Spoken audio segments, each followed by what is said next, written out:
Yo, what is going on, everyone? My name is Nick, or the Notorious Fantasy, and in today's video, we are going to be discussing some huge NFL news that happened last night, and we're going to be talking about how this affects the scope of fantasy football in 2020, and obviously that news was Leonard Fournette getting signed to the Tampa Bay Buccaneers after he ended up getting cut a few days ago by the Jacksonville Jaguars. I'll be talking about how this affects Leonard Fournette, how this affects the team around him, and what is my foresight of what is going to happen to Leonard Fournette by the end of the season, and how I feel that he will finish in 2020. So before I get into talking about Leonard Fournette and the Tampa Bay Buccaneers, I'd like to ask if you guys could please go down below and click that subscribe button. It's free, and I put out content every single day to help you guys win that 2020 Fantasy Football Championship. So please make sure you check that out, and if you guys want my rankings, they're up on Patreon. They will be updated soon with this Leonard Fournette news. So obviously, this news is some of the biggest news of the offseason. The Tampa Bay Buccaneers are sitting at a spot where they're not too sure who. Well, obviously, they have Rojo, and he's going to be the lead back, and I thought he'd be fine. And then they see that Leonard Fournette is going to be available, so they're inquiring about him. The Bears are inquiring about him. And then you learn a couple of other teams are looking for him. The Patriots cut Mohamed Sanu, and I thought right then and there last night that Mohamed Sanu leaving was Leonard Fournette's entry to the Patriots. I thought for sure that was going to happen. I predicted initially it might be Philly or it might be New England. Those were my two best guesses. Then people brought up Tampa, people brought up all these other teams, and it ended up that Leonard Fournette finds his home in Tampa Bay. So first, we're going to go ahead and look at the backfield as a whole with Leonard Fournette added to it. Now, on ESPN's depth chart, they have Leonard Fournette as the number 2 running back on the team. How true is that? I'm not sure. I think to start the season, he will not be the number 1 guy. I think Ronald Jones will still be that lead back on the team.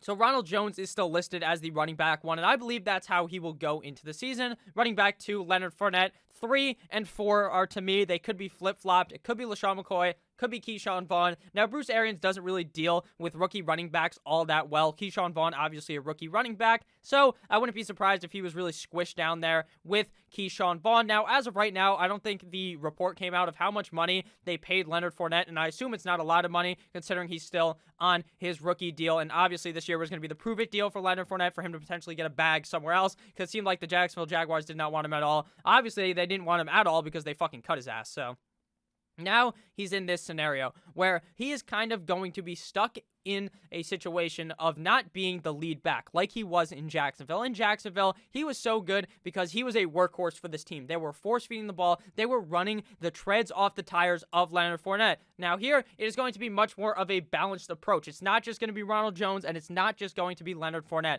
I am very sure of that. I think that if Ronald Jones wasn't there, obviously, this would be full-on Leonard Fournette getting the ball a zillion goddamn times. But if that Rojo's there, he's been there for a couple of years. He understands the system. He's going to get the first crack at it. We are only a couple of days off the start of the season.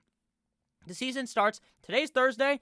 We're a week away from kickoff on Thursday. Now, obviously, they don't play on Thursday. They play on Sunday, so a couple more days added to that. But still, we're like a week away from the season, and Leonard Fournette shows up now. There is no way, in my opinion, that week 1, Leonard Fournette does anything valuable for fantasy. Well, no, he probably will do something valuable for fantasy football, but he's not going to be a running back 1 in fantasy football. I can tell you that for sure. It will take a while for Mr. Tom Brady to get connected with him. It will take a while for Bruce Arians to feel comfortable with him. So that's going to be the scenario he is going to be stuck in. I think it is going to take a couple of games for us to see Leonard Fournette truly get into kind of a 50-50 split workload between him and Ronald Jones. Obviously, McCoy and Keyshawn Vaughn will be involved, but I'm just talking about the split share between Ronald Jones and Leonard Fournette, where I really see it at the beginning of the season maybe being 75-25 in Jones's flavor, or not flavor. We're not talking about Gordon Ramsay-esque here. We're not going to Flavor Town with Guy Fieri. So I'm talking about Ronald Jones probably being the lead back here early in the season. So if we look at Leonard Fournette's stats from last year, we can see that Leonard Fournette, obviously not the most efficient back, but was given a shit ton of opportunity. We're going to break down these stats and how I feel like these stats going from Jacksonville will occur in Tampa Bay. So 2019 in Jacksonville finishes as the running back number 7 in fantasy football. A absolutely fantastic year from Leonard Fournette, playing 15 games. He had one game last year where he literally had -2 yards and ran the ball for 69 yards on one play to completely fix his total for that game. That was not because Leonard Fournette was getting held back there because he's bad. He was getting held back there because the Jacksonville Jaguars don't have the greatest offensive line. Now he moves to Tampa Bay, obviously, so that should be better. 17.3 PPR points per game, ranking 9th at running back. So even though he finished as running back 7 in 15 games, it's not the fact that he played 15 games as to why he was a top 10 running back. He was very good when he was healthy. 265 carries, 17.7 per game, ranking 7th at running back. Obviously, that number is going to drastically decrease. He's not going to be seeing 17 touches a game. Maybe he sees 13 or 14, maybe even 15, but I don't see him really eclipsing the 17, 18 mark to make him a true workhorse there, unless Ronald Jones was to go down. 1,152 rushing yards last season, 6th at running back, and this is really the big kicker for Mr. Leonard Fournette last season. He had 100 targets, 6.7 per game, ranking 4th at running back, and 76 receptions, 5.1 per game, ranking 5th at running back. There is no way, in my opinion, that he can see that many targets this year. I just don't think it's possible. I don't think he'll see that many receptions either or that many receiving yards. But the question is, will he be the guy getting the receiving work there? Now, if we know from the past, Tom Brady actually loves to dump the ball off. In the past, he had James White there, who was a top 12 running back in fantasy football due to the guy being that little motherfucker who was real shifty, and Tom Brady just dumps it off to him, and he runs for a zillion yards.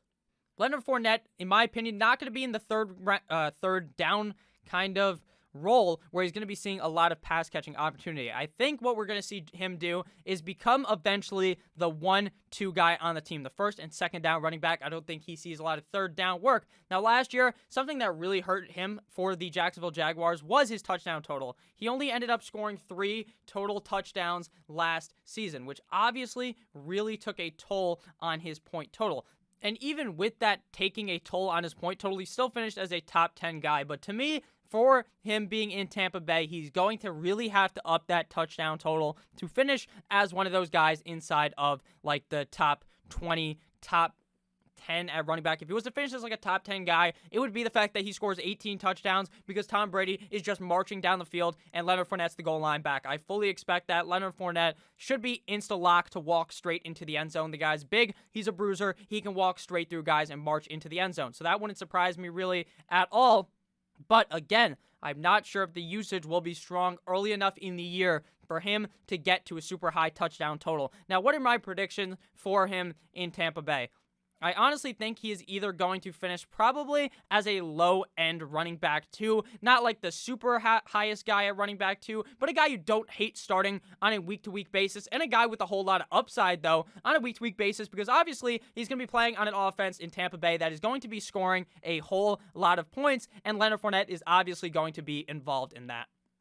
Now, obviously, this could all go wrong, and Tom Brady just doesn't like dumping the ball off to him. Bruce Arians hates him because, according to Jacksonville, he was a cancer to the locker room, which isn't good because if that happens, then he's going to get yanked. He's going to do nothing. That is also a possibility. So where am I going to be drafting Mr. Leonard Fournette now? I liked him in the 3rd round of Jacksonville. I thought he was going to get ran into the ground, give him a zillion opportunities.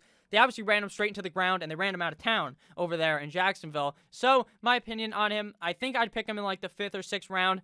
But I would be very, very cautious of doing it. I would understand that he's just like, if you pick him, you may not be able to start him for the first couple of weeks, and it will take him a while to get really good in fantasy. But if you're loaded up on running back, you go 3 running backs early, you go 2 running backs early, you have 3 solid wide receivers in the 5th or 6th round, you feel comfortable taking him, go ahead and take him in that scenario. But just understand that if you're drafting him to be your running back 1, he likely will not come out and ball out for you to that extent to become a running back 1 for fantasy football in 2020, like he had the potential to in Jacksonville. So thank you guys all for watching. Let me know what you guys think about this Leonard Fournette signing in Jacksonville or in Tampa Bay. Let me know if you guys think he's going to be involved. Let me know if you guys think he's going to suck, or let me know if you're kind of like me and you feel like he's just going to be about okay, nothing super special, but not really going to screw you over for you having drafted him so early if you already had your draft. Thank you all for watching. I love each and every single one of you guys. Make sure to check out the later video. I love you all, and I'll see you motherfuckers tomorrow with yet another banger of a video. Good boy!